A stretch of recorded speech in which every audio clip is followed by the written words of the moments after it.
ही महत्वपूर्ण टॉपिक, राज्य के नीति निर्देशक तत्व, इन्हें डीपीएसपी भी कहा जाता है और ये सभी प्रकार के एग्जाम के लिए बहुत ही महत्वपूर्ण है। बिल्कुल, राज्य के नीति निर्देशक तत्व ये हमारे संविधान के भाग 4 में दिए गए हैं और ये अनुच्छेद 36 से लेकर 51 तक फैले हुए हैं। एक तरह से ये वो सिद्धांत है जिनकी अपेक्षा की जाती है कि देश का शासन चलाते समय और कानून बनाते समय राज्य इन्हें ध्यान में रखेगा। अच्छा, तो चलिए इसकी गहराई से पड़ताल करते हैं। सबसे पहले ये समझना जरूरी है कि ये सिद्धांत मतलब असल में हैं क्या और इनका स्वभाव कैसा है। जी, अनुच्छेद 37 इसी बारे में बताता है। ये साफ साफ कहता है कि ये सिद्धांत किसी भी अदालत द्वारा लागू नहीं किए जा सकते। लागू नहीं किए जा सकते? हाँ, मतलब ये गैर न्यायोचित है, नॉन जस्टिशिएबल। लेकिन साथ ही यह भी कहता है कि ये सिद्धांत देश के शासन के लिए मौलिक है, फंडामेंटल है। अच्छा, मौलिक हैं, लेकिन कोर्ट नहीं जा सकते। ये तो थोड़ा विरोधाभासी लगता है ना? पर इसका मतलब ये है कि कानून बनाने में इन सिद्धांतों को लागू करना राज्य का कर्तव्य होगा, एक नैतिक कर्तव्य, कानूनी नहीं। ठीक है, तो शुरुआत करते हैं अनुच्छेद 36 से। ये किस बारे में है? अनुच्छेद 36 राज्य शब्द को परिभाषित करता है। राज्य मतलब जैसे भारत सरकार? हाँ, इसमें वही परिभाषा दी गई है जो मौलिक अधिकारों के लिए भाग 3 में है। इसका मतलब है कि राज्य में भारत सरकार और संसद, राज्यों की सरकारें और विधानमंडल और सभी स्थानीय या अन्य प्राधिकरण, ये सब शामिल हैं। समझ गया। और अनुच्छेद 38? अनुच्छेद 38 राज्य को एक ऐसी सामाजिक व्यवस्था बनाने का निर्देश देता है जिसमें सामाजिक, आर्थिक और राजनीतिक न्याय सुनिश्चित हो। मतलब लोगों के कल्याण को बढ़ावा देने के लिए? बिल्कुल। और इसमें एक बहुत जरूरी बात है, 44वें संविधान संशोधन 1978 के द्वारा इसमें एक और खंड जोड़ा गया। अच्छा, क्या था वो? वो राज्य को आय, प्रतिष्ठा, सुविधाओं और अवसरों की जो असमानताएं हैं उन्हें कम करने का निर्देश देता है। ये तो बहुत दिलचस्प है। अब अनुच्छेद 39 के बारे में बताइए, ये काफी महत्वपूर्ण लगता है। जी, बहुत महत्वपूर्ण। अनुच्छेद 39 कुछ ऐसे नीति सिद्धांतों का उल्लेख करता है जिनका राज्य को पालन करना चाहिए। इसमें मुख्य रूप से 3 बातें शामिल हैं। क्या क्या है वो? पहला, सभी नागरिकों को, पुरुष हो या महिला, आजीविका के पर्याप्त साधन मिले। ठीक है। दूसरा, समुदाय के जो भौतिक संसाधन हैं उनका स्वामित्व और नियंत्रण इस तरह से बटा हो कि उससे सामूहिक हित हो। मतलब संसाधन किसी एक के पास जमा ना हो। सही पकड़ा।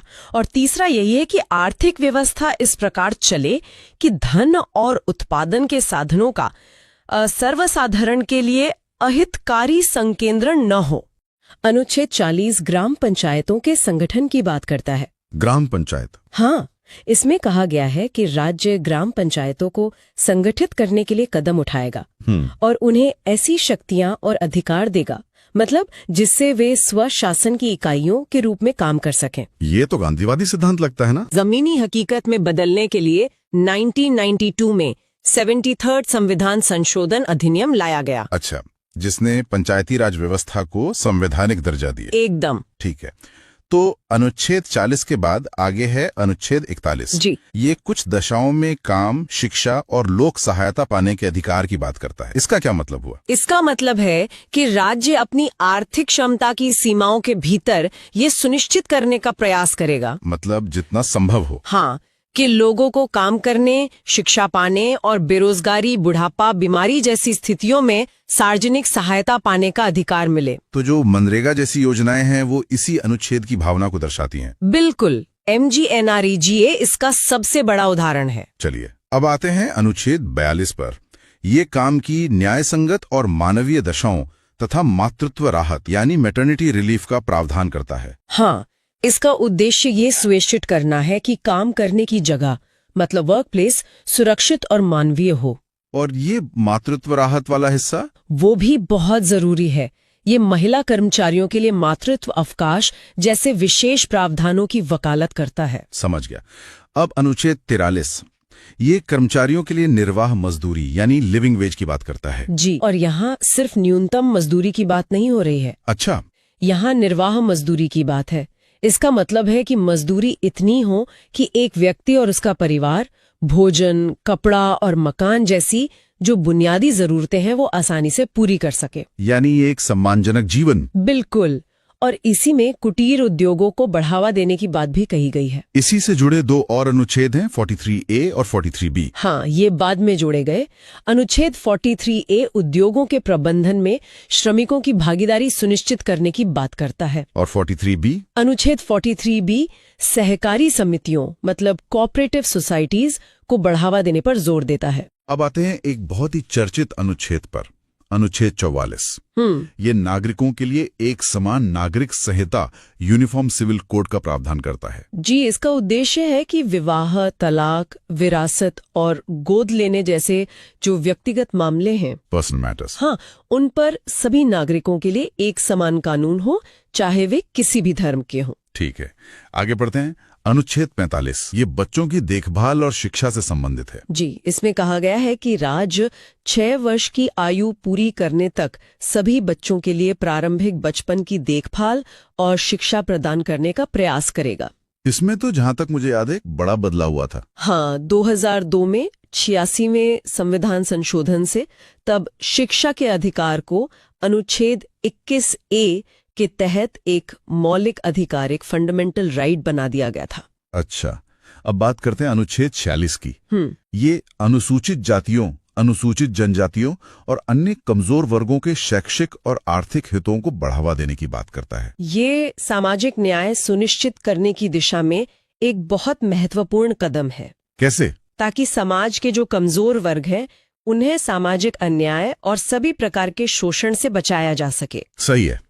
अब अनुच्छेद 47 ये पोषण स्तर और जीवन स्तर को ऊपर उठाने और सार्वजनिक स्वास्थ्य में सुधार को राज्य का कर्तव्य बताता है। जी, और इसी अनुच्छेद के तहत राज्य नशीले पेय और स्वास्थ्य के लिए हानिकारक दवाओं के सेवन पर प्रतिबंध लगाने का प्रयास कर सकता है। अच्छा, तो कई राज्यों में जो शराबबंदी के कानून हैं वो इसी अनुच्छेद से प्रेरणा लेते हैं। बिल्कुल। अब आते हैं अनुच्छेद 48 और 48A पर।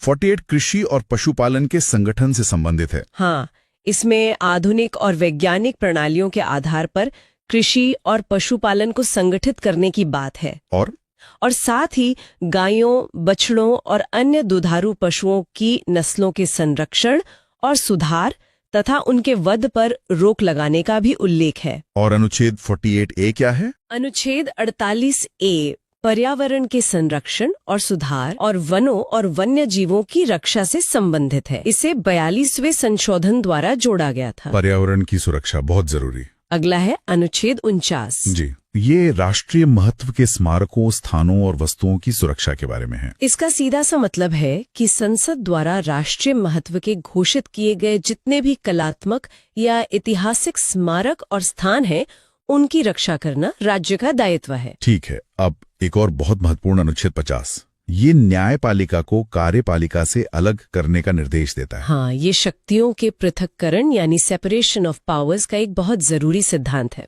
इसका फायदा क्या है? फायदा ये है कि न्यायपालिका मतलब जुडिशरी बिना किसी दबाव के स्वतंत्र रूप से काम कर सके। और नीति निदेशक तत्वों में अंतिम है अनुच्छेद 51। जी, ये अंतर्राष्ट्रीय शांति और सुरक्षा को बढ़ावा देने से संबंधित है। मतलब हमारी विदेश नीति का आधार कह सकते हैं। इसमें राष्ट्रों के बीच न्यायपूर्ण और सम्मानजनक संबंध बनाए रखने और अंतर्राष्ट्रीय विवादों को मध्यस्थता यानी आर्बिट्रेशन से निपटाने के लिए प्रोत्साहित करने की बात कही गई है। तो ये थे निदेशक तत्व। मैंने सुना है कि इन सिद्धांतों को उनकी प्रकृति के आधार पर कुछ श्रेणियों में भी बांटा गया है। हाँ, ये एक समझने का अच्छा तरीका है।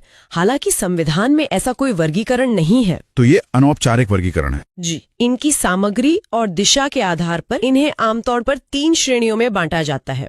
कौन कौन सी हैं वो? समाजवादी सिद्धांत, गांधीवादी सिद्धांत और उदार बौद्धिक सिद्धांत। ठीक है, तो पहले समाजवादी सिद्धांतों की बात करते हैं। देखिए, ये सिद्धांत सामाजिक और आर्थिक न्याय प्रदान करने का लक्ष्य रखते हैं। इनमें अनुच्छेद 38, 39, 39A, 41, 42, 43, 43A और 47 शामिल हैं। और गांधीवादी सिद्धांत? जैसा नाम से ही लग रहा है ये गांधी जी के विचारों पर आधारित होंगे। बिल्कुल, जैसे ग्राम पंचायतों का गठन, कुटीर उद्योगों को बढ़ावा देना। इनमें अनुच्छेद 40, 43, 43B, 46, 47 और 48 शामिल हैं। और तीसरी श्रेणी? उदार बौद्धिक सिद्धांत। ये सिद्धांत उदारवाद की विचारधारा पर आधारित हैं। इनमें अनुच्छेद 44, 45, 48, 48A, 49, 50 और 51 शामिल हैं। यहाँ मैं एक चीज देख रहा हूँ, कुछ अनुच्छेद जैसे 43, 47 और 48 ये एक से ज्यादा श्रेणियों में दिख रहे हैं। आपका अवलोकन बिल्कुल सही है। ऐसा इसलिए है क्योंकि कुछ सिद्धांतों की प्रकृति मिश्रित है। वे एक से अधिक विचारधाराओं के तत्वों को दर्शाते हैं। अच्छा, तो क्या इन सिद्धांतों में समय के साथ कोई बदलाव या कुछ नया भी जोड़ा गया है? हाँ, कई महत्वपूर्ण संशोधन हुए हैं। सबसे महत्वपूर्ण कौन सा था? मेरे हिसाब से 42वां संशोधन जो 1976 में हुआ था।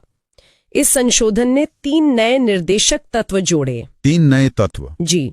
पहला, अनुच्छेद 39A गरीबों को समान न्याय और मुफ्त कानूनी सहायता प्रदान करना।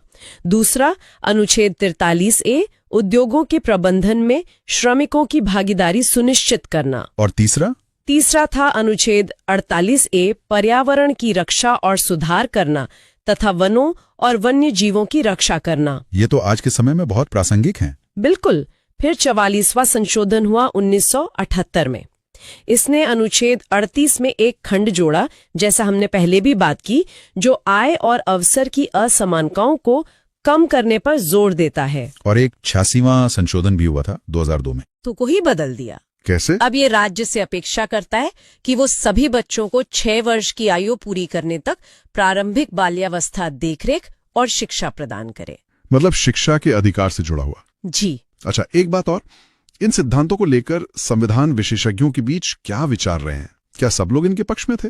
नहीं, इस पर मिली-जुली प्रतिक्रियाएं रही हैं। LM और MC जैसे कुछ विशेषज्ञों ने तो इनकी बहुत सराहना की। और आलोचक भी थे? हाँ, और उनकी आलोचनाएं काफी तीखी थीं। जैसे? KT शाह ने इन्हें एक ऐसे चेक की तरह बताया जो बैंक पर दिए हैं, लेकिन केवल बैंक के संसाधनों की अनुमति पर। मतलब खोखले वादे? एक तरह से, हाँ। और भी किसी ने आलोचना की? TT कृष्णमाचारी ने तो इन्हें भावनाओं का कूड़ादान तक कह दिया था। भावनाओं का कूड़ादान? ये तो बहुत कठोर टिप्पणी है। जी। और KC वेयर ने इन्हें तर्कहीन व्यवस्था बताया और कहा कि ये भारत को पुलिस राज्य के बजाय समाजवादी राज्य बनाने की दिशा में ले जाते हैं। तो जैसा कि हम देख सकते हैं, इन सिद्धांतों की व्यावहारिकता और महत्व को लेकर अलग अलग दृष्टिकोण रहे हैं। बिल्कुल, लेकिन इसमें कोई संदेह नहीं है कि इन्होंने भारत की सामाजिक और आर्थिक नीतियों को दिशा देने में एक बहुत महत्वपूर्ण भूमिका निभाई है। तो ये थे संविधान के कुछ बेहद अहम अनुच्छेद, जो न केवल शासन की दिशा तय करते हैं, बल्कि एक न्यायपूर्ण और विकसित समाज की नींव भी रखते हैं। बिल्कुल। उम्मीद है कि इस चर्चा से इन अनुच्छेदों को समझने में आसानी हुई होगी। आज की इस जानकारी पर आधारित एक आसान सा सवाल: कौन सा अनुच्छेद नागरिकों के लिए एक समान नागरिक संहिता यूनिफॉर्म सिविल कोड का प्रावधान करता है? अपना जवाब नीचे कमेंट्स में जरूर बताएं। अगर आपको ये जानकारी उपयोगी लगी हो तो इसे लाइक और शेयर करें और